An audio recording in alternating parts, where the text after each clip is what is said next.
কালকে বাজার থেকে পাবদা মাছ নিয়ে এসেছিলাম, তাই পাবদা মাছ সর্ষে পোস্ত দিয়ে করেছি।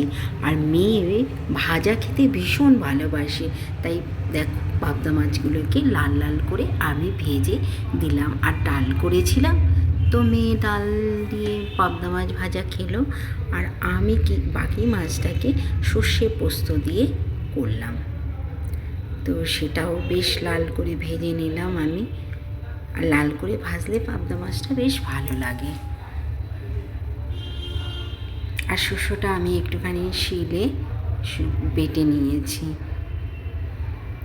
এইভাবে লাল লাল করে বেশ পাবদা মাছগুলো যে ভেজে নিলে খেতেও ভালো লাগে আর ঝোলটাও বেশ ভালো লাগে। ওই তেলের মধ্যে আমি দিয়ে দিলাম দেখো আর একটু সর্ষের তেল, আর দিয়ে দিলাম একটু কালো জিরে, আর কাঁচা লঙ্কা চিড়ে রেখে দিয়েছি।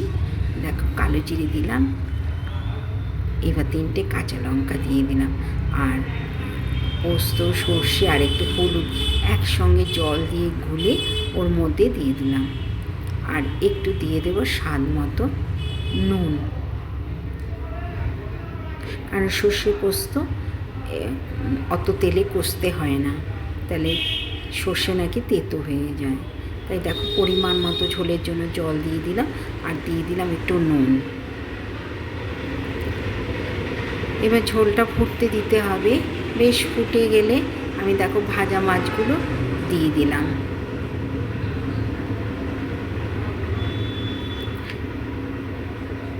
এবার মাছটা বেশ ঝোলের সঙ্গে ভালো করে ফুটিয়ে নিয়ে নামাবার আগে একটু কাঁচা সর্ষের তেল দিয়ে দিলাম।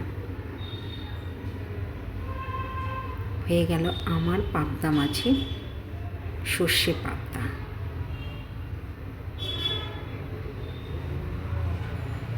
এবার ঝোলের থেকে মাছগুলো বেশ, কারণ মাছগুলো এতটাই নরম যে ঝোলের মধ্যে রাখলে ভেঙে যায়, সেই কারণে ঝোলের থেকে একটু তুলে নিলাম আগে।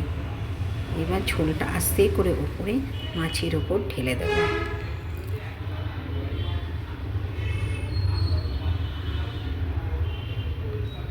হয়ে গেল আমার দেখো সর্ষে পাবদা, আর রঙটা দেখো কত সুন্দর হয়েছে। তোমাদের রেসিপিটা ভালো লাগলে লাইক কমেন্ট শেয়ার করে দিও।